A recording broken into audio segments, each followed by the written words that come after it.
Ready for the mosh pit, shaka bra.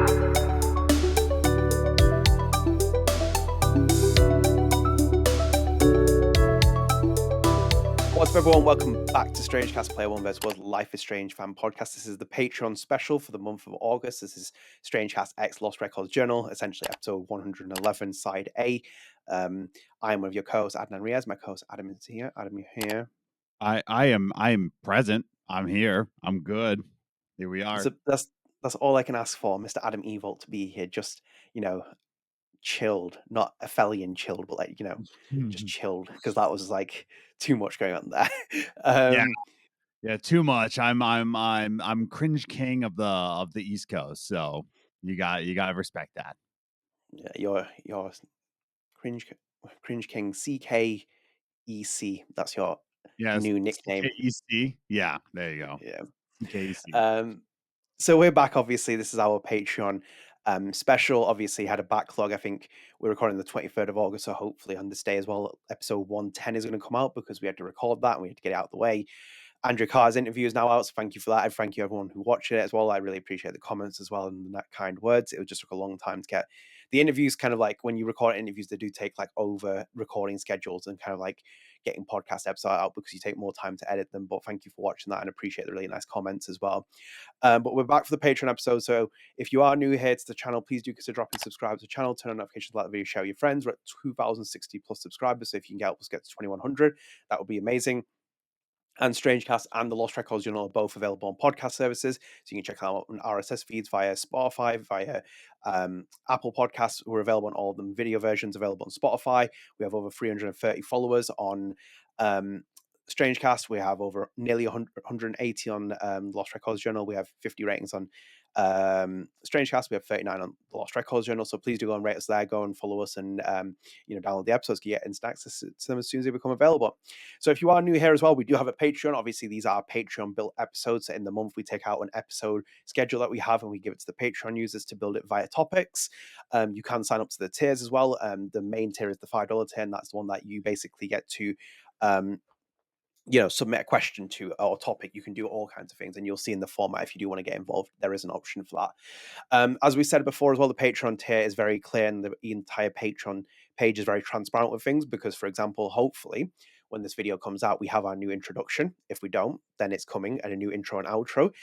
Essentially, the Patreon supporters have 3/4 funded that, so thank you so much for that as well. As I said, everything that is taken from the Patreon is reinvested into the channel in some capacity. So like that is basically from since we set up the Patreon, all the money has gone into that so far to kind of just give it a nice lifting of a new facelift, the channel. So again, we've just been very transparent with you guys for that. Adam, as I said before, we've changed the formatting of this Patreon tier, where it was going to be a Lost Records Journal episode separately and a StrangeCast one.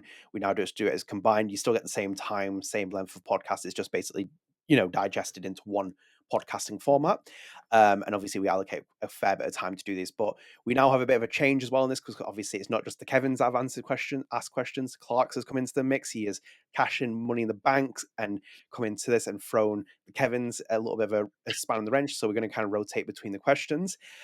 Should we kick things off with our first one from the Patreon tier? Because I think it's the biggest one as well, and this is coming as well. I like big things on my screen, so yeah, let's put this big thing on it. You do like big things on your screen. You're very much known for that. And I'm going to quickly move us over here. I'm going to move us... I shouldn't... I'm gone. Okay. I'm still getting used to that. I'll tell you what, we'll move to this one first. You're going to get there. Sorry, guys. I'm just getting used to this. Just bear with us. So we're going to our Patreon. So as you can see here, it's got all the questions. We usually do this as well. If you are interested, we put a podcast topic out here on the Patreon tier, and then you guys can ask questions. We try and get them submitted, and we'll just go through rotations. And I think me and Adam decided that we'll go with Kevin Lackner first, because it was a big one there for that. So Kevin has put here 4 days ago, please talk about the Vice and Twisted Voxel articles about the Reddit leak for Double Exposure 2. And he got a nice response there, as you can see. And he also put, just laying groundwork so you can talk about it. So so you can talk about it. I will say this first. Woodhawker made a great video on the Beat 'em Ups channel about how fake leaks. Did you catch that video, by the way, Adnan? No.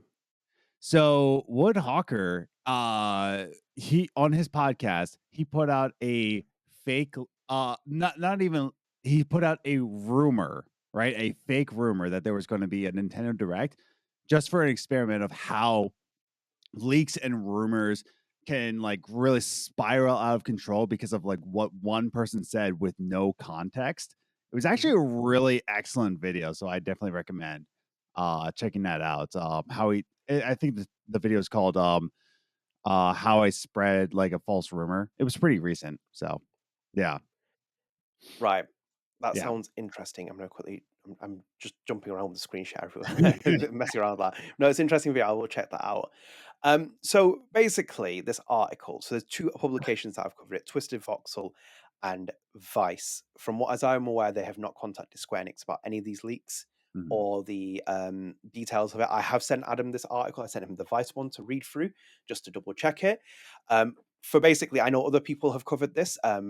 In a certain respect, we will cover it here, but in a different way. So basically, we're not going to pull the article up here because, and just to give you context if you are unaware, there is a Reddit user that claims that they worked at Deck 9, allegedly. They have also provided proof in the past to suggest that they worked at Deck 9. Another Reddit user who has appeared in previous threads has confirmed that person to work at Deck 9 as they have done themselves. I'm using alleged because this is as much as we can tell, like even with what's happening, we don't have names we can attach to these people, no matter whether they are true or not with the claims. In the most recent claim that they made, they suggested that the unannounced game that Deck 9 is working on is the sequel to Double Exposure. People have found not job listing, they found people's resumes which have an unannounced 2025 project on it, unannounced games, etc. This Reddit user has claimed that that game is Double Exposure 2. They have also suggested things at the studio in terms of the layoffs. Thank you for that, Adam. You're welcome. All the notifications going off there. Let's put that on Yeah. focus. They have basically suggested in their comment that 3 individuals are part of a like a laying off process in terms of like that when Deck 9 is could shutter or something else could happen, that they are laying off certain departments first before they lay off other people because they want this game to see the light of day. We are not going to name those individuals because you need comment from those people because they're making accusation in that Reddit comment. That's also poor journalism via Vice and Twisted Voxel, not to ask for comments. Because it shows as well by the lack of publications that are running this story at the moment. Maybe they will pick it up. Probably will contact Square Enix as well because they do deserve comment on that.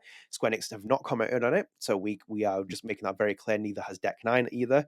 I think it's very important because I'm not going to be sitting here to throw certain people under the bus because of what's been put in that comment. Whether it's true or not, that's a different story. We're just talking about purely from a reporting standpoint and stuff like that. I'm not plastering that on the screen where the way that other people have done as well. I think that's just a very poor sign of a complete understanding of what happens because, especially in the UK as well, we have some of the most massive defamatory libel laws and stuff like that in here. Maybe it's a bit different in the US, but it's something to be taken very seriously, and we're taking this approach. No, we don't have So Adam, any fake news here in the US. It never happens ever.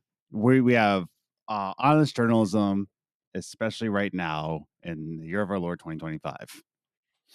yes, dear God, it's still 25, isn't it? Yeah. We're on the way to 2050. That's the main thing. So Yay. basically, I know this will probably be the title and stuff like that. We're going to break the fourth wall here a little bit. Okay.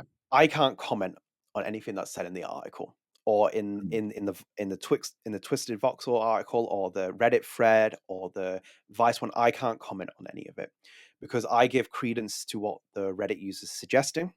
That also puts in a position with Square Enix about what's being posted and what we're corroborating and stuff. I'm not a leaker. I'm just not a leaker. My job is in journalism. My job is a journalist.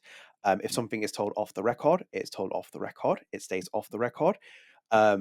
People's livelihoods go online for things like this, and essentially, I can't comment more than that because basically, me and Adam are too plugged into different situations where, for example, we would be sitting here lying and saying all kinds of other things. And then when it happens, if it happens, if it doesn't happen, God only knows, then you're all going to turn around and be like, well, you guys were wrong, blah, blah. it's just not for us to sit here and do that because it's just ridiculous for us to even try that. We've had this conversation, me and him, many times. We left you breadcrumb trails about Double Exposure's Ultimate Edition. We were vindicated with that. That thumbnail will be framed in my house one day Yeah. because it proved a point, because we were well aware of that situation and what was happening with the Ultimate Edition. But basically, I can't say anything about this leak or what's actually happening, Mm. because it puts us in a very tricky position among many other conversations we can have on it, and it's just Yeah. misleading, it's misguiding. Transparency is very important for you guys, and ultimately that's the position it's at. It's just not something that we can really say much about it. We can do something else, which I did suggest to Adam here, which is Mm. that as we've said many times, there are breadcrumb trails online, and we could maybe point you to Public certain information, by the signs. way. Like, Public information. yeah. Public information. Because, like, for example, the one key one here is that Deck Nine does have a AAA game in development. As you've seen by the resumes, people are Mhm. working on games. That is not mind-blowing information, but this was amid people saying to me repeatedly that there's no game being made at Deck Nine and blah blah blah. Like, that is public information. Deck Nine has recruited as well. We've done a job listing covering on when we did a StrangeCast episode. Yeah. I think it was a mid Double Exposures release or even post as well. I think, like, they have been working on a game with that, so that's something else of it. Like, in itself, one of the things that has been proven time and time again was the fact that people were talking about double exposure and Max Caulfield return. They're like, well, that's just a message there. It's like, there's more to that. There's obviously Mhm. more to that. They're not going to plaster it over there and just cancel it.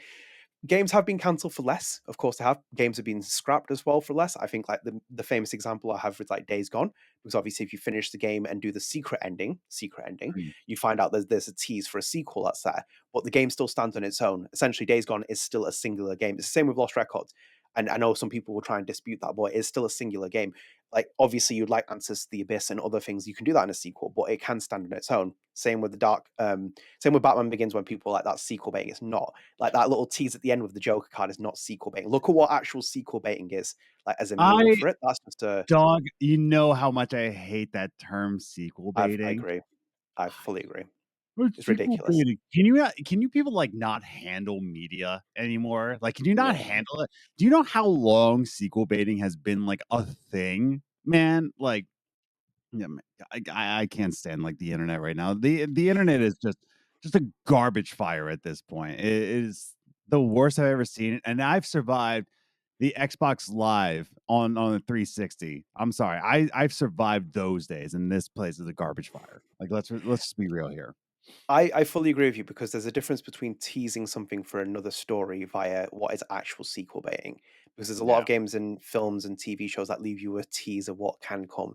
There is also ones where sequel baiting comes to play. I would, for example, put double exposure in sequel baiting, because ultimately what they did with that, like, message at the end, that is, like, the clear example of that. Like, Mhm. the game is clearly a lot more than what it's presenting, in terms of that there is more to that game. There's been, like, rumors and rumblings of that, the fact that the game was one Yeah. game, it was split into two. I will um s I will agree with you there. If we're gonna call anything sequel baiting, like the end of Double Exposure, I if I'm gonna agree with anything on sequel baiting, I will lay down and say that, because it was that last little message, like, Max Caulfield will return. What you think about the game? How about some more? It's just like, eh, Do you you know know? what, as well, Adam? Just upon that, it's unnecessary as a message as well, because, like, it kind of sets itself up for a sequel anyway. Do you know, like, Max is setting up at the end where she's like, "I'm not going to run away from the past. I'm going to stand my Mhm. ground now," etc. Even Moses asking her about Chloe and stuff. What was needed for that message? It didn't really need When it, to be honest. when Marvel did it in their movies back in, the 2010s, right? Yeah, Like, it was something special because we yeah, weren't expecting something like that. That sort of franchise, like peak Marvel. We're talking about like mm, 2011 yeah, Marvel movie. Um, we weren't seeing something like that where, like, this character will return in this like it's all a connected universe within cinema. Like, oh my god, like, what the hell? But, like, to do it in 2025 with Life is Strange, it's just so out of place, and it's not exciting anymore because, again, back in 2011 they were doing that. Now you're doing it, what, 14 years later? yeah. 14 years later. Like, it's insane. Do you know what? Because you haven't played the Final Fantasy games, have you yet? The seven ones, the remakes, No, not yet. and I've been playing Sword of the Sea. yeah, And you know what though? That's an example of Square Enix coming to a trend late because they're doing metaverse. I love Final Fantasy VII Remake and even Mm, Rebirth. They are like incredible games to look at and even wonderful to play. But I also understand why Final Fantasy VII purists despise those games because it's like mm, they go into the metaverse, they start dabbling in things that aren't necessary, and those are key criticisms which I agree with because it's like Square Enix has come late to this party and they're trying to run with it. It's the same with when Square Enix were doing, do you remember the NFT things? They were going crazy about them, like, yeah, we're gonna like do the massive structure in NFTs. Where's the conversation about that now? They ain't there doing was, that conversation, are they? man, there was, like, my favorite band, I'm not gonna mention who they are, one of my favorite groups, and they did an NFT album, and I'm like, "Oh my god, dude, why, man?" When that whole thing was going around, I'm like, "Dude, you know this is a fad, right?" And sure enough, like, nobody cares about NFTs anymore because it's just a dumb fad. So Yeah. dumb. No, no, it was a completely dumb. Everyone did it. It was like it wasn't even crypto because crypto's been a discourse for years, hasn't it? It's been that's like a one where people, yeah, I have my things with crypto, but like it's still been a discourse and it's still something that's happened Yeah. over a long period of time. NFTs was literally like a fad slash like one of those one-off trends, which was so ridiculous, and that was before all the AI generated images and crap that we Yeah. see now. But like, that's a part of the conversation. So I think like the way that the game ends, the game way that they were doing things, it's very clear. And we said this as well in the last podcast. There's actually recording that clip for I put it on Twitter as well, saying like, this is what we were talking about, and you were saying like, they were convinced by this Square Enix, that they were convinced that this direction was fine, and I was saying as well, like, look at how the game ends, look at how the things change. I get, for example, Look at the Japanese merch they're analysts putting out. merchandise, and it's still not done yet. I feel like you can still Yeah. see more that will appear with this because they had a timeline of events in terms of like we have production here, we can do other things behind the scenes to plan out ahead because we're going to do that. Mm. And I think like when we talk about like Life is Strange and we talk about all that situation, yes, that there was a Japanese analyst who reported that the game was a commercial flop, and that, for example, Square, it was there quite evident in terms of their earnings and what they were posting, but there was no rumor ever to suggest that they weren't making another Life is Strange game. There was nothing concrete that I ever saw in the public domain that suggested that it's never going to happen. And also, this is the main one as well. If, for example, Deck Nine, which is what has Deck Nine made in the last 8 years since 2017 with Before the Storm, since it rebranded from Idle Minds to Deck Nine and then worked on Before Storm, it's made one game that isn't Life is Strange. Yeah. Every other game it's made Life is Strange Before the Storm, the remastered collections, the what's called True Colors, Double Exposure. Everything has been Life is Strange. It's made, barring one project, which was The Yeah. Expanse that they made with Telltale, and obviously the games that were cancelled that they're working with Telltale as well, and Skybound and stuff like that, that was reported in the IGN article. They have made essentially one IP from a franchise. So naturally, there's that. Yeah. There's been loads of things that have happened online in the public domain. Obviously, the job list, not the job listings, the people's resumes that have been found from there. Um, you know, in terms of the Max Caulfield message in itself, presents that as well as a clear message. I'm just connecting dots for you in the domain. Where Pickers Guild's departure is a big thing as well. I've said this repeatedly on Twitter and on Blue Sky and stuff. Web Pickers Gill was at Deck Nine for donkey's years. And even when a company is laying people off as well, you retain key talent. You do everything in your power to retain the key influential figures. And essentially, it shows that if Web is getting laid off, it shows that the mocap dev service was a failure in the Mm. short term because they really, as we talked about, they rolled the dice with that and they got odd numbers. They didn't get the evens that they wanted. So that's a quite clear message of what's happened there. And if he's going to lose his job from that, it tells you about other people. Look at how much Deck Nine has changed. We are literally recording the 23rd of August, Adam. Yes. 31st is the anniversary of Before the Storm. It's Before the Storm's episode 1 Awake anniversary. And I found like so many people that are no longer there. Felice Kwan is not there. Lex Wilson's not there. Chris Floyd's not there. Webb Pickersgill's not there. Zach Garrett's not. So many people who worked on the Before the Storm are no longer there in the key creative departments. And think about Webb's departure. Yeah. Webb left this last month in terms of July. Felice Kwan left last year. Felice Kwan was a big figure for them as well. Like, she was there Yeah. for ages. She was the narrative director on the game. So it tells you like where the trend is going, where you start seeing dots of like what's happening and how things are unfolding. And I said this repeatedly before, and I said it in the Patreon episode when Kevin was asking as well. I said like I can't say anything definitive anymore here because it Mm. could age like milk, and that's not a cop out. Developing pictures change all the time. Yeah. Things change every moment of this kind of Look at thing the because the BioShock time. situation right now. Like, Thank you. yeah, Perfect example. Rod Ferguson is now being brought into that. It's like, which is is he really? wild, dude. Like, how Rod Ferguson, what a career, dude. Like, going from To be honest, though, yeah. it has soured with the Blizzard stuff. Oh, Diablo. yeah. Yeah.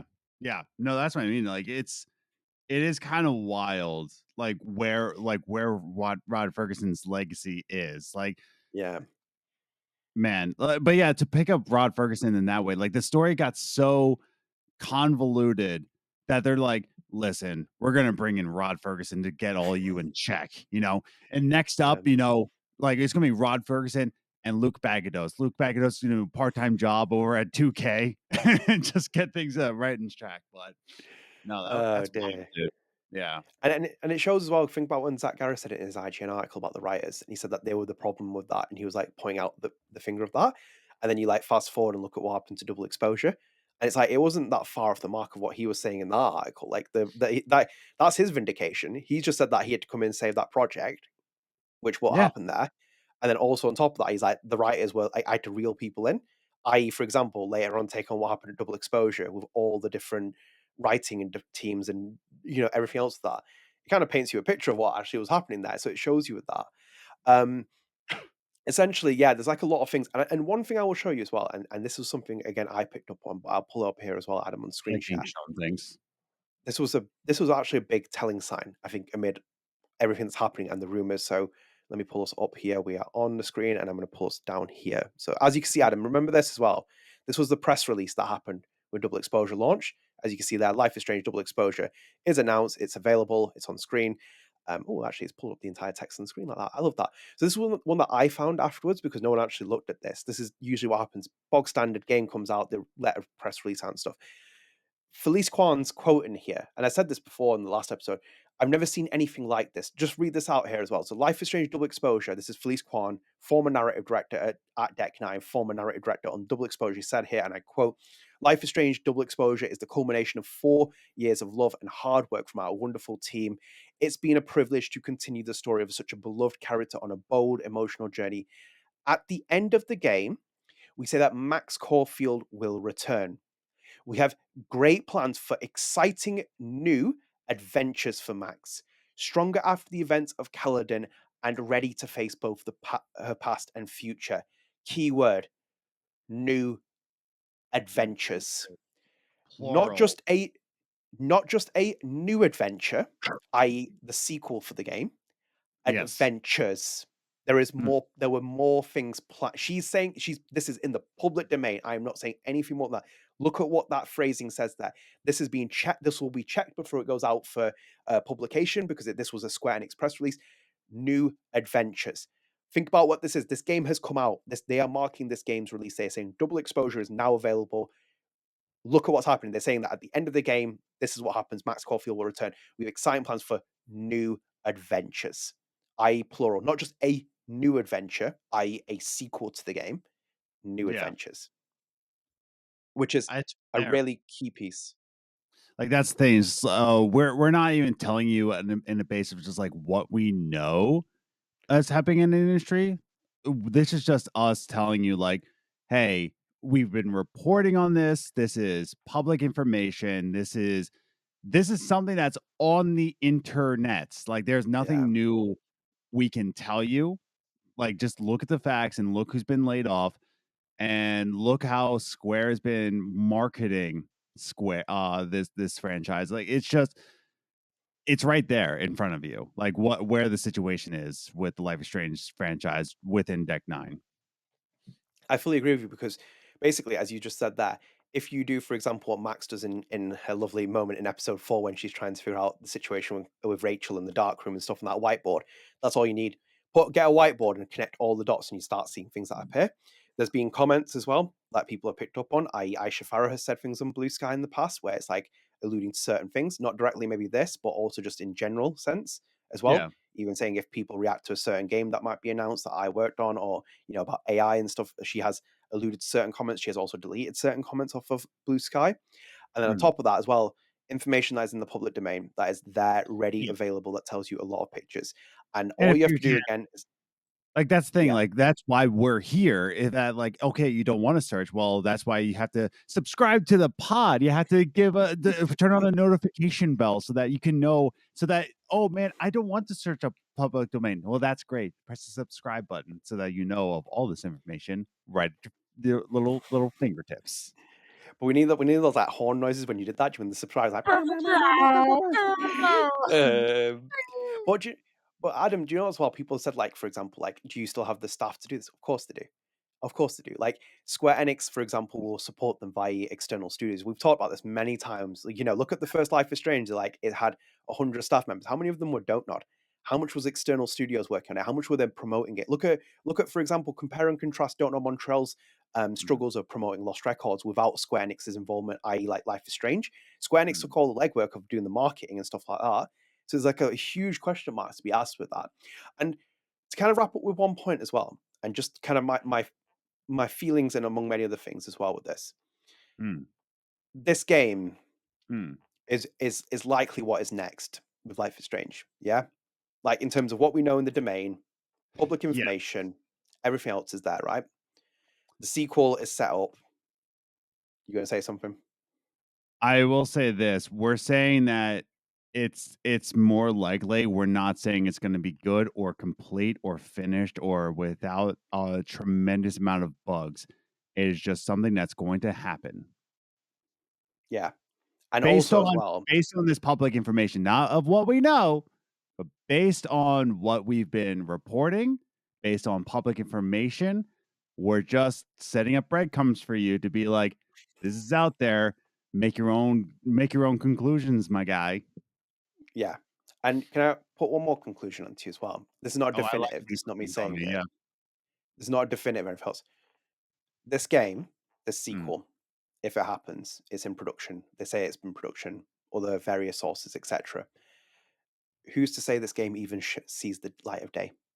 mhm. Being Yeah, genuinely serious, I'm not saying that it's conviction that this game that it's not going to come out. I'm not going to sit here definitively saying that. You can't rule out that this game gets cancelled. Even yeah, in the later stages of development, you can't cancel out because, for example, look back on the last episode. I briefly mentioned it as well before even all this leak stuff happened and stuff. What was Square saying in its earnings, for example, about the mm, R&D investment and stuff on advertising and agency? They would have to pay even more money if the sequel sees the light of day. They know mm, that this game, the sequel, is not going to do well after what happened with the first game. You'd have to pay for marketing. You'd have to mm, pay for disc productions. You'd have to pay for all that stuff that Square Enix does. That, for example, Don't Nod is now learning via its own independent studios and what it's doing, mm, and Deck Nine doesn't have to deal with that. This game might not see it because, for example, it might not be breaking the bank, but Hannah Tell flew to London. They flew her to Comic Con. They did interviews. They did press junkets. They paid for promotions, advertisement. They did influencer marketing. That's not cheap. That's legwork for Square Enix. They might still yeah, be doing that now, by the way, for the sequel. But essentially, what could happen as well? They could just pull the plug on everything because if this doesn't happen, then it doesn't happen. And I've seen yeah, games cancel for less than this as well. Like even when they're near the full time production scale, they might just cancel this. There is no definitive argument this game ever sees the light of day.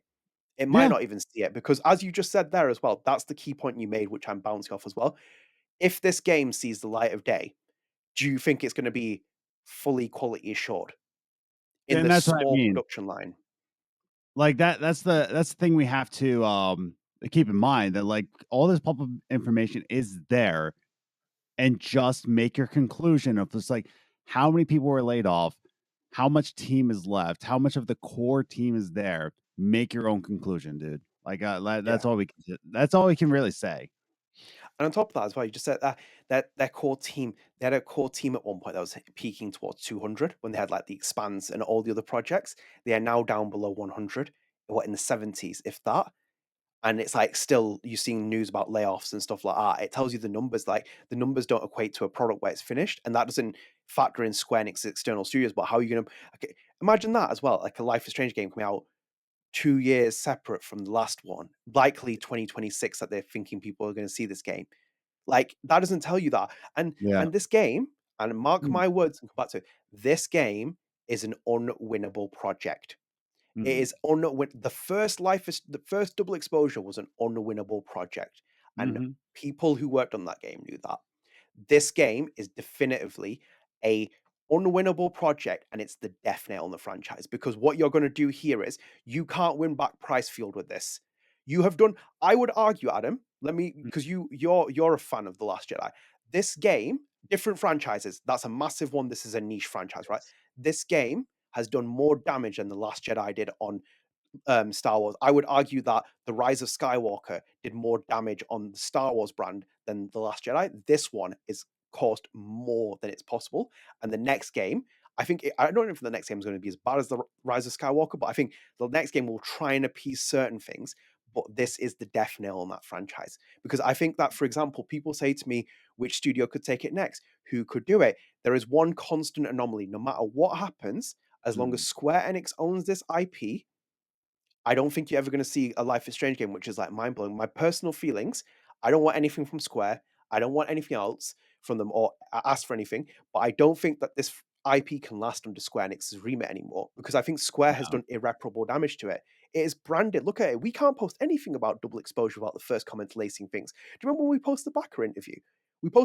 I said to you, I hope people give this guy a chance, because like he'll talk to you about his game, and we saw it in the comments. People were like, what a standout bloke he was. They're like, he's a great guy. I was like, yeah, he is. But it's because you saw the perception of the Deck 9 creative team that were working on it, that immediately you like thought everyone's like that. And he's one person out of the many people you could pull from the credits where it's like, actually, he's a great guy.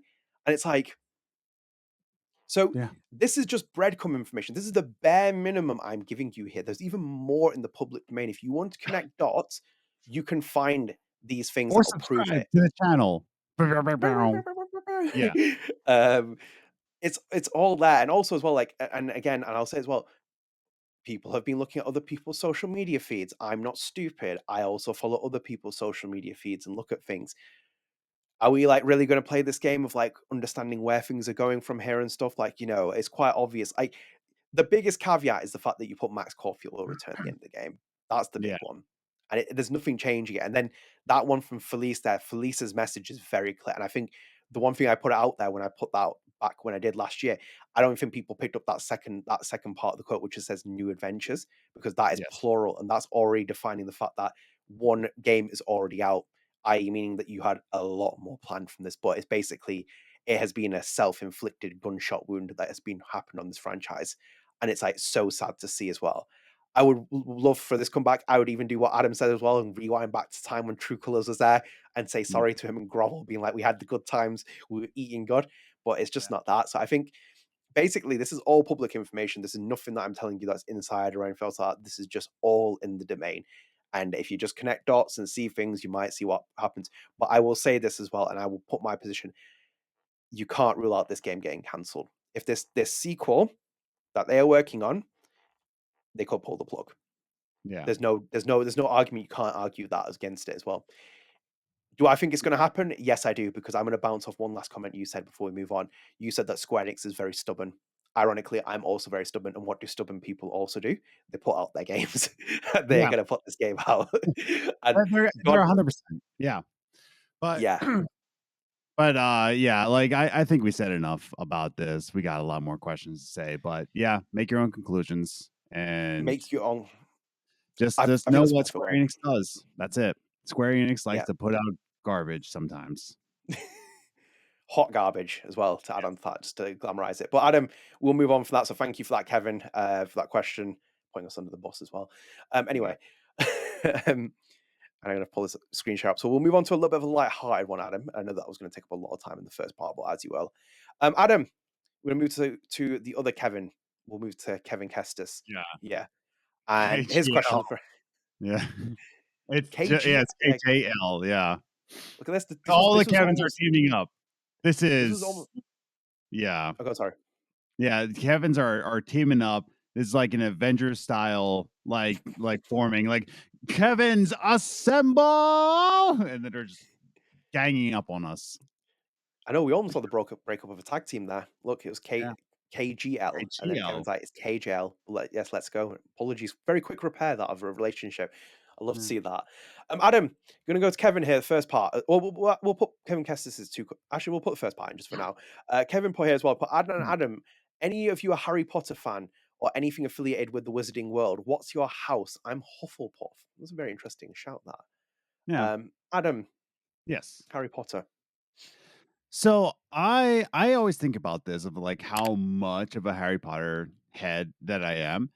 Uh I enjoy the franchise enough. Like I Mhm. very much enjoy Hogwarts Legacy. And I enjoyed the books. I've read the books multiple occasions. And of course the movies. I've been to them all in theaters. So Yeah. that's wild to think about. Um except for the second movie. I didn't go see the second movie in theaters. That's the only one I didn't see in theaters. But I think about this in a way of just like, man, I really do love Harry Potter. I love Harry Potter a lot. However, there is a Harry Potter event in Tennessee, right? Mhm. Shout out Tennessee, I guess. It's like yeah, it's like in an area and they're like having like a weekend where they're just like you can dress up, you can have some butter beer and all that. Immediately I was like, that's not my I don't want to do that. Like I feel like I'm your average Harry Potter fan where I'm like, I enjoy it, but like if you say like, oh, there's a Harry Potter event weekend where you get to dress in the robes and you get to drink the butter beer and then you get to do activities. I, nah, I'm good. So like that, You I are, think that's where I'm at. yeah, you're a Harry Potter fan. You're not a Potter head. Let's go that way. Yeah. Like, I know my house is Slytherin, like, straight up. Like, they're like, "Oh, you're the bad guy?" Yes. So, I've tested out, yeah, I'm Slytherin. But yeah, like, I wouldn't say I'm a Potterhead. Mhm. Like, I think my wife was at one point, but even she's in the same camp where it's like, not that we've, like, said, like, we're too old to be doing that stuff, it's just like, that's not our we enjoy it enough, I would say. Yeah. What would you Yeah, say? I'm my sister's a Potterhead, Jesus Christ. She's a Yeah. massive Potterhead. My brother does not like Harry Potter. He's a huge Lord of the Rings fan. I enjoy Harry Potter. I like it. I don't agree with J.K. Rowling's views. Let's get out of the way, etc. We Yeah, can sure, separate here and yes. talk about Harry Potter here. Um, I enjoy Harry Potter. I think it's very special as what it created in terms of like a universe and characters. I do think it's a very, I think it's a tamer version of Lord of the Rings because that's more complicated and a bit more kind of like sophisticated in Yeah. terms of the building and stuff. But I think it's very smart and it's magical. I think obviously the first two films are wonderful as well. The Christopher Columbus films as well. I think they're amazing. They're so like 2000 coded early. It's very wholesome.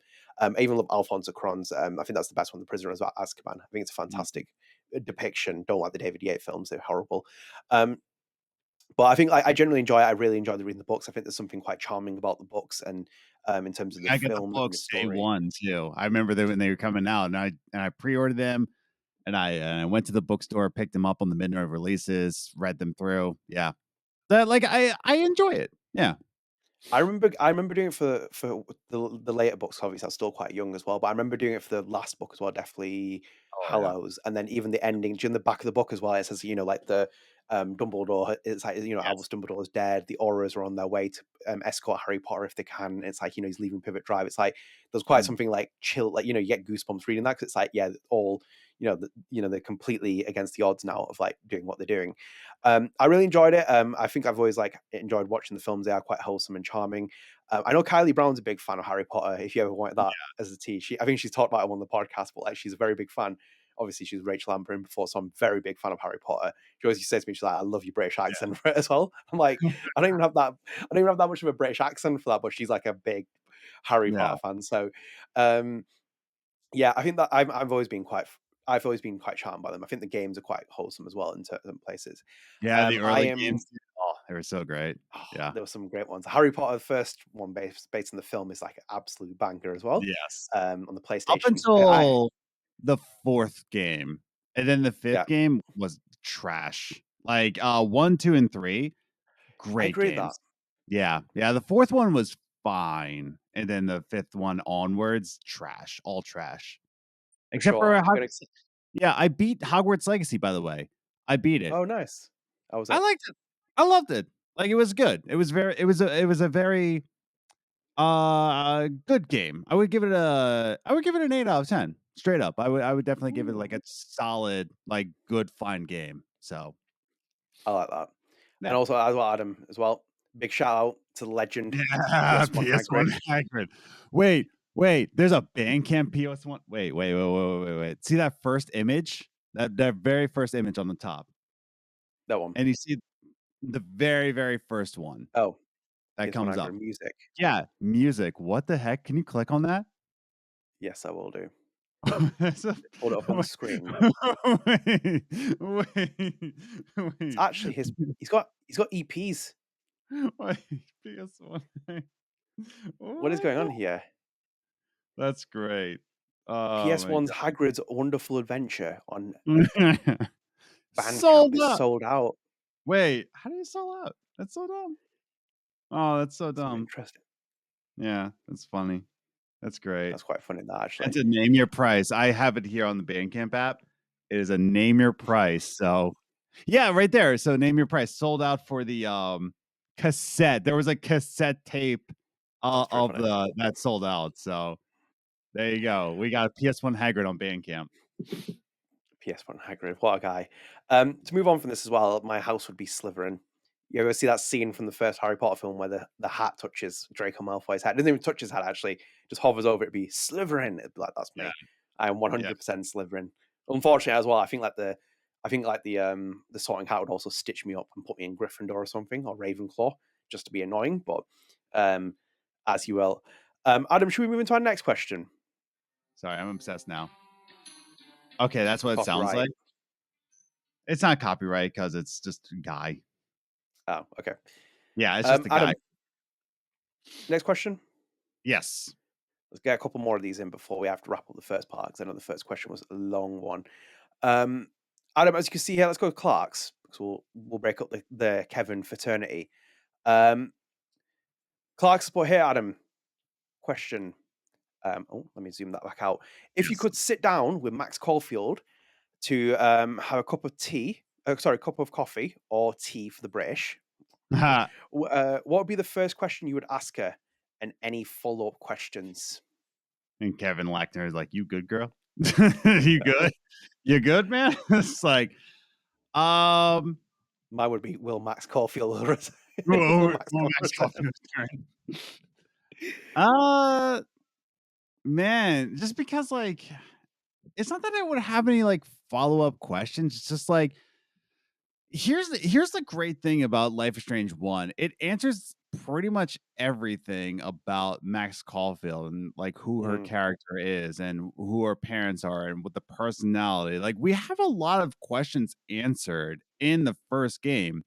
Which is why double exposure was just so unnecessary. Where it just kind of Yeah. like, did we really need this?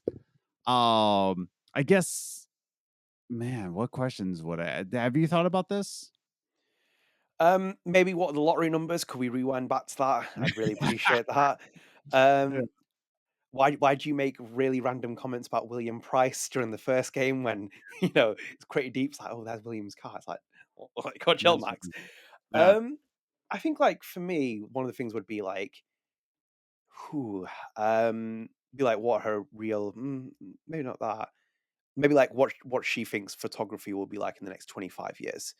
Oh Like, yeah. as a Yeah. prediction, be like, what do you think it will be like, the evolution? Do you think it's going to change? How different will that industry be? Why she's attached to certain things as well in her life. What's her tism like as well on certain days, and what she's doing. What does she think about Emma Myers? That would be another one as well. I mean, like, I think she's a good Yeah. casting for you as in a TV show or an adaptation. Yeah, I think generally speaking, I would like to ask her about photography and see what she thinks about that, like what the future of photography would be like. Um, I would and ask then her, let me hold on, get your iPod. Let me see your iPod. That's what I would ask her. that's I would be like, that's a good one. bring up your iPod. Let's see what's on that shuffle constantly. So bring it Yeah. over here. I want some music recommendations. Let's see a Spotify Wrapped or Apple Music replay. Let's see that. See what Yeah. the top Nah, 10 she tracks would are. never have a Spotify. It will be iPod till the day she dies. And my follow-up question would be like, why do you have all this Oliver Tree on your iPod? Like, what's up with that? That's true. That's a good Yeah. one. I'd like to ask her about her representation of certain things. So I'd like to see what she actually thinks of a dream catcher, and then also a butterfly and a doe. Like, just her interpretation of things. Like, obviously we know what a dream catcher is, but I'd like to see what it is, because she does wear it in certain depictions, I believe, in the 5th episode, Polarized, and then also in the comics as well. She does wear a dream catcher, so I'd like to know what she actually thinks of it in terms of an interpretation. So yeah, I think that's me. Yeah. I would, yeah, I would probably ask for that iPod. That's what I would do. iPod. Yeah. Yeah, it'd be interesting. So Adam, let's go back to the screen share again, and we will pull up Kevin Lackner. Let's get one in for each of the others, and then we'll wrap up the first part. I think the second part will have more because you know it's not as heavy as the first question. Actually, maybe Yes. there are some other things that are in there. I think maybe with Kevin Lackner, I think one of the ones that I could go for, I think was interesting, is this Lost Records one here, Mm, if you agree, which is which character felt the most real to you, Swan, Nora, Autumn, or Cat? And mm. as you see, Kevin Kestis came in and said, for me, it was Autumn. So for you, which one is it? I think I know who it is. Real. So real in terms of just like, uh, most, like, what do you mean by real?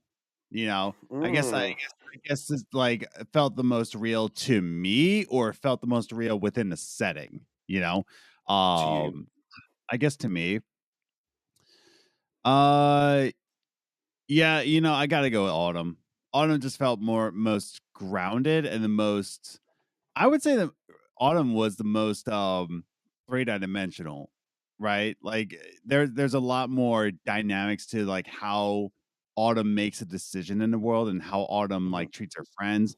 So I would say Autumn is probably the most grounded in terms of the other characters, and the other characters still have the realistic qualities, but they are definitely that 90s coded, movie that's like, come on, guys, we gotta go.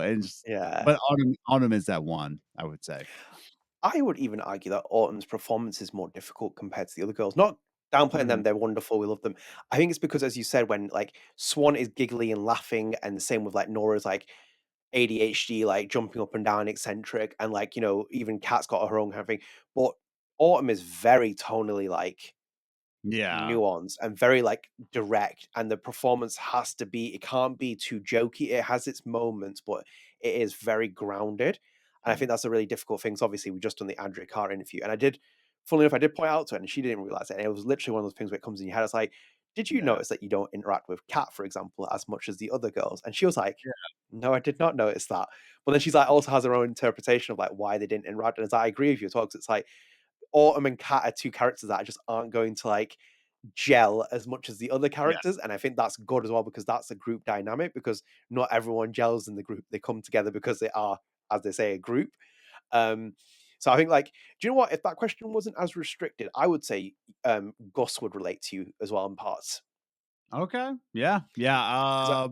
Because I know you're a Yeah. big fan of like Frank Bowers, for example, and he gives me big Frank Bowers vibes, Gus, in terms of just like the personality of being like barman, standing on his He's own a lot 2 feet. more he's the type of calm I want to be someday. Like, just like, but like not creepy calm. But you know what I mean? He's a lot Yeah, more toned down. Yeah, no, I would say the most real is probably Autumn, though. I definitely code that. But the other characters are real in their own context, right? yeah, Especially Kat.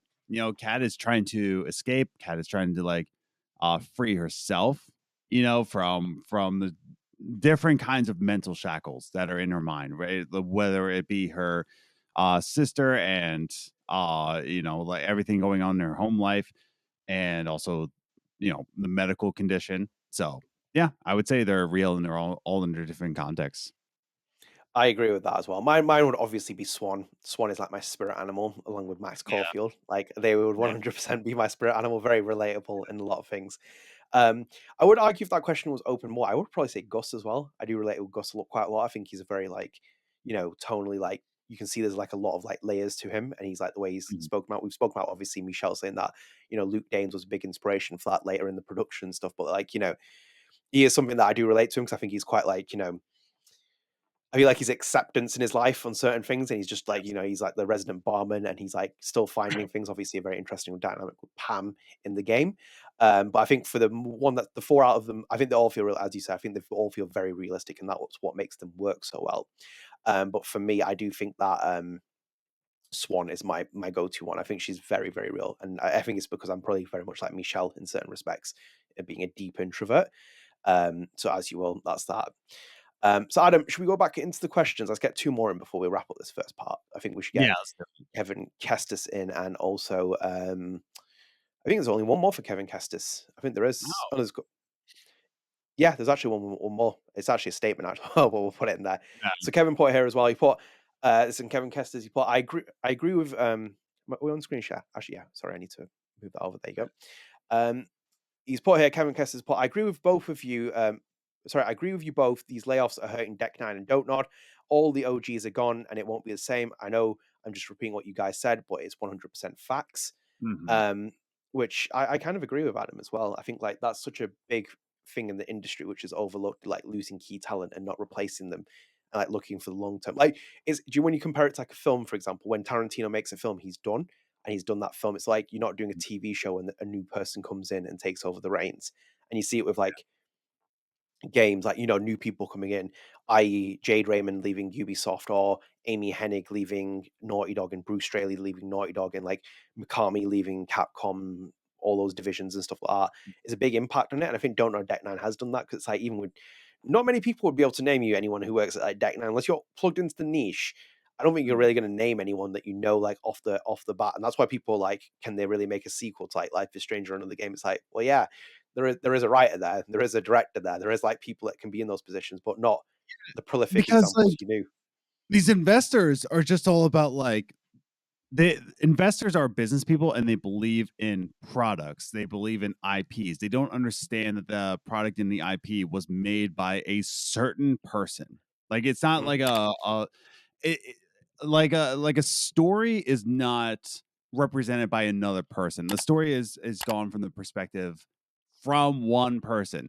We can all look Yeah. at the Life is Strange 1 games and Life is Strange 2, um, and just say that like, hey, that came from the mind of Michel through his experiences. That came through the mind of Raoul Barbet. That came through the like all these different perspectives of Yes. different people. But you put it into another hand, it's going to come from a different perspective. It's not about the IP, and that's what business people think, that they can just replicate and replace people with the random person and just make a product like it's that's what happened with Blizzard. Mhm. What shoot, big CEO of Bobby Activision. Kotick. Yeah, yeah, Bobby Kotick, right? Bobby Kotick just came in as a business person, as a mindset, just saying like, "Hey, we can just replicate this over and over and over again, like it's a set of toilet paper." There is Mhm. no mental or empathy for toilet papers. You can just like rebrand that no matter who's in charge. Whereas a story, music, art design, that's done from a certain perspective. And that's the problem with the gaming industry right now. It's run like a business rather than like an art. Mhm. Yeah. Yeah. Yeah. They are businesses, and gaming is just a cog now. And it's like it's so detrimental in terms of like retaining talent and keeping talent. I think I pulled that article up on doing the BBC, the one with those two students who were making their own independent game. And you've always said that like, the independent creative hub of like game development is so big now as well. Like it is what's going to happen. Like people, it's stakeholders, it's cutting corners, production costs going through the roof, people not buying games as much, trends changing. Like there's so much stuff that's happening in the industry. Like all these studios are now playing catch up to what the new climate is. And you've seen it with Mhm. new games as well. Look at when we were told about it from developers in the past, saying that how important horror games were in terms of the industry. Look at what's been announced, like a new Hellraiser game, a new Halloween game. Like they want horror games to be there because people are going to stream them, and it's going to be like, Yeah, subscribe, shock reaction exactly. face. Like, people want that now. So it's like, it's horrible. Like that's the trend, but it's a shame to see how it's all playing out. It's all unfortunate. Um, Yeah. Adam, let's go for one more question. Let's get Clark's in for one more, and then we can sign off. And then Yeah. I think it's gonna be a Kevin Lackner Clark's takeover for the next episode, Yeah. because Kevin Kestis is now out of the picture for the next questions. I think we go for a small one, because some of these other ones we can contain into other ones for the next episode. I think maybe this one, Adam, Mm. will be an interesting one. So episode suggestion. Let's move that on there. Yeah, actually, let's do this episode suggestion, but we'll put it here. Comb through all potential ships in the series and discuss why they would work or would either. Sorry. Episode suggestion: comb through all the potential ships in the series and discuss why they would or would not work either in real life or in the long-term universe. Which I think would be very, very feasible to do as an episode.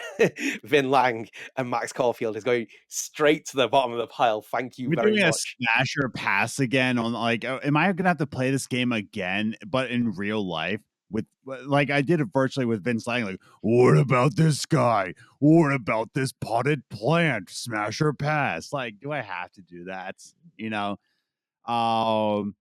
I don't like ships in games. I'm not really a big shipper. Oh, I don't no. care, man. Like I really don't care.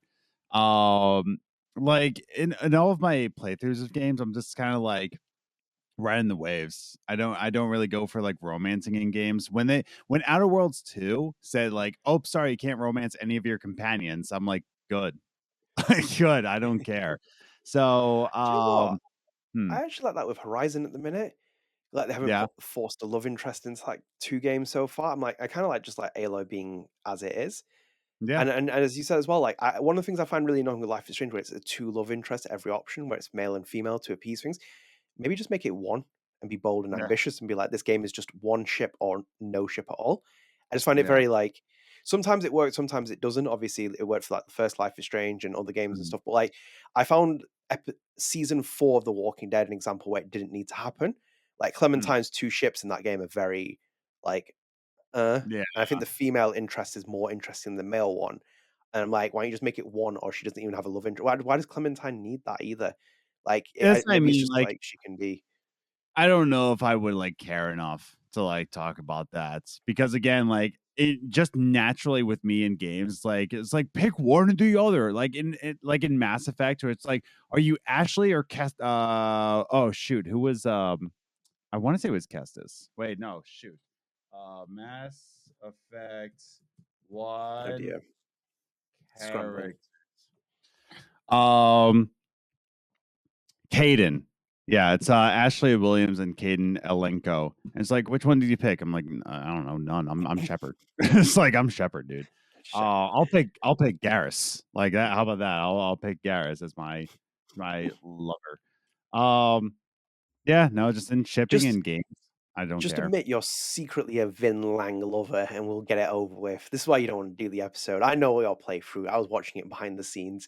I saw you pick Vin Lang and stuff your tongue down his throat and give him Dog, the when wet that came kiss. up, I remember texting you. It's like, what the hell is going on here? It's like, how about this guy? How about the professor? How about the bartender? How about me? Yum, yum, yum, yum, yum. It's like, what the hell is going on, dude? Like, it's just so Also, forced. I know we're going to completely. Can we just establish the fact that like quote unquote, just to put this, he was shagging Max's best friend Safi, and then he's like now tonguing her. Can we just establish that? Yeah, I'm sorry, that's so so like thinking, weird. but it's just it's so poor, like writing and everything else of it. But Yeah. there you go. Let's And do when I saw that let's do photo of like one. Safi, because that's a photo of Safi, I looked at it, I was like, what? Yeah. I was like, how is Max even interested in this guy in any way, shape, or form? Like, this is just not. Oh God So Almighty. Um, let's do one more question before we end. Oh, One look at more. you feeling free. I'm gonna let you pick then. I'm gonna let you decide whether it's Clark's or All right. Kevin Lackner, so you can break the heart of Let's, one individual. let's do Kevin Um, first. Let's do an ah, opposite of so Kevin. end on Kevin and then come back to Clark's to start the next episode. I like that. Maybe let's this one. It's a bit shorter. What would be your spirit animal? Honey Badger. A honey badger. Yeah, the honey badger. It's the most weirdest. That's like do you know, my favorite part is sending you those like neurodivergent videos where Yeah. it's like this is the animal Your that some favorite orcs. animal. Dude, when there was the shark, I was like, stop. And I don't know if I said this on a podcast or not. Um, but like, yeah, when they all tested me, like, oh, Adam. By the way, I grew up in a very, very conservative family. So when they tried to test me for ADHD, like, no, there's nothing wrong with him. There's nothing wrong. One of the telling signs I had, a touch of tism, just a touch of tism. I got up. This was in the fourth grade. I was in the fourth grade. I went to the talent show. Do you want to know what my talent was that I registered as my talent for the entire school? And I went up there and I was like proud as days. shark facts. I can list you any shark. Ask me any question about sharks, and I will answer that for you. And bro, even teachers ask me the question, and I answer the teachers. And they're like, "What's this?" I'm like, "This, dude." I got up in a talent show and said, "I know shark facts. Ask me anything about sharks," and they said, "Adam's perfectly fine." There weren't any signs. I went to the talent show. My show was shark facts. So there you go. My spirit animal is the mako shark. Okay, the mako shark, because they can jump into the air 35 feet into the air, and they're the only shark that can jump out of the water that high. Okay, mako shark. One of my favorite shark ones is during Jaws, where he's like, where they're holding they're holding that shark that they caught up, and he's like, "What kind of shark is it?" He's like, "It's a tiger shark," and he's like, "A what?" What? that's that's one of my favorite clips. One of the girls I knew, like from my life, like she was always like laughing about that joke. She was like, "A what?" What? Um, yeah. So I don't really know. Mine changes every other day. Yeah, Um, statism. yeah, it depends what Raccoons, sharks, dinosaurs. there's some. I would like to be a black cat. That would be my one. Yeah, like from Sabrina the Teenage Witch. Oh, Salem Saberhagen is my spirit animal. He is. Yeah. That was one of the best characters I've ever seen from the night. How they that cat carried that show for large parts of it. I love the show. It's one of my favorite TV shows of all time. But Salem Saberhagen is like one of the best characters ever written on TV. And like they've never really done that with Sabrina, where they have the cat. Like I know Salem talks and like they do it in other depictions, but that one is iconic. Yeah. Just great. Yeah, I'd be a human essentially in a cat form. That would be me. So yeah, I'd like to be like a black cat because they are quite scary for certain people. But like, Mhm. do you know what? I never liked them at first, but like I was thinking if I did get a cat again, like I would get a black cat. I do think they're really quite cute creatures and like there's just something about them. What's And your by the way, as favorite well, sh like, oh, what's that? what's your favorite shark? Um, Probably a tiger shark, just because that jaw's clip. Yeah, you got the Um, one of my favorite parts, I love at the minute, people are doing on TikTok, they're using Yeah. that clip of Peter Griffin when he sings that song "My Black Son," and they're doing it Mhm. over black cats and black dogs at the minute as a trend. He sing that song like my black son, and he's also a ninja. um, so yeah, black cat would be my shout. I think they're really cool creatures. That or a tortoise. I'd be one of those two. Yeah. Wise beyond my Oh, years. wait, a what? A tortoise. A tortoise? Yes. Is that British now? A tortoise? I don't know. I just did it for the sake. Tortoise. I was like, Just is want that to put the the British one emphasis. that I don't know about? Tortoise? No, I think I was just putting. I just think I'm putting the emphasis on it. Yes, I'd like to Okay, be a tortoise. tortoise. That's Yes. my other one. I'd be long A beyond my years Blastoise. of I wisdom. would be a big man Blastoise. That's what I'd be. That's a big one. What Pokemon would you be? Oh, big man Blastoise. Big Big man Man Blastoise. Blastoise. Yeah, big I'd be boy a Blast. I'd be a Gengar.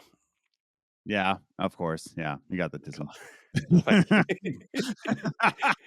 Jesus Christ. Okay, we will wrap up there. So thank you so much for joining us for the first part. I hope you enjoyed it. Let us know what you think in the comments. Let us know what you think about that leak and etc. We'll be interested to see what your comments are. But we'll sign off here. So I hope you enjoyed the episode. If you are new here, please do consider dropping subscribe on that channel, turn notifications, like the video, share your friends. We're almost at 2,100 subscribers. So if you can help us climb there, that'd be amazing. And also StrangeCast and the Lost Track House journals available on podcast services. So we're available on Spotify, Apple Podcasts, we're available on all of them. So go and check us out, go and rate us and go and download the episodes because it is helpful when you get there. And I do this every single time, but we're going to give a shout out to our Patreon users as well, because I was meant to do that beforehand. So big shout out to our Patreon subscribers. So we have Kevin Lackner, Sundy, Clare McLoughlin, YellowFlash, Jake Churchill, Carly Gordberry, Kevin Kestis, Clarx, and MrAnselmi, who are all subscribed to Patreon. So as you said as well, you can check out the Patreon incentives, which include when we get interviews, we give questions for people. People did ask them in Andrew Carter interview. And we also do the monthly episode as well, which you can do that. And also you get ad-free content, etc. So go and check out the Patreon. If you can support, that'd be amazing. If you can't, that's completely understandable as well. Anything that goes into the Patreon goes back into this channel anyway. So thanks for joining us. Stay tuned for Side B. I'm sure there's going to be a lot more fun things to talk about in that as well. See you later, guys. Bye. Right. Ready for the mosh pit, shaka bra.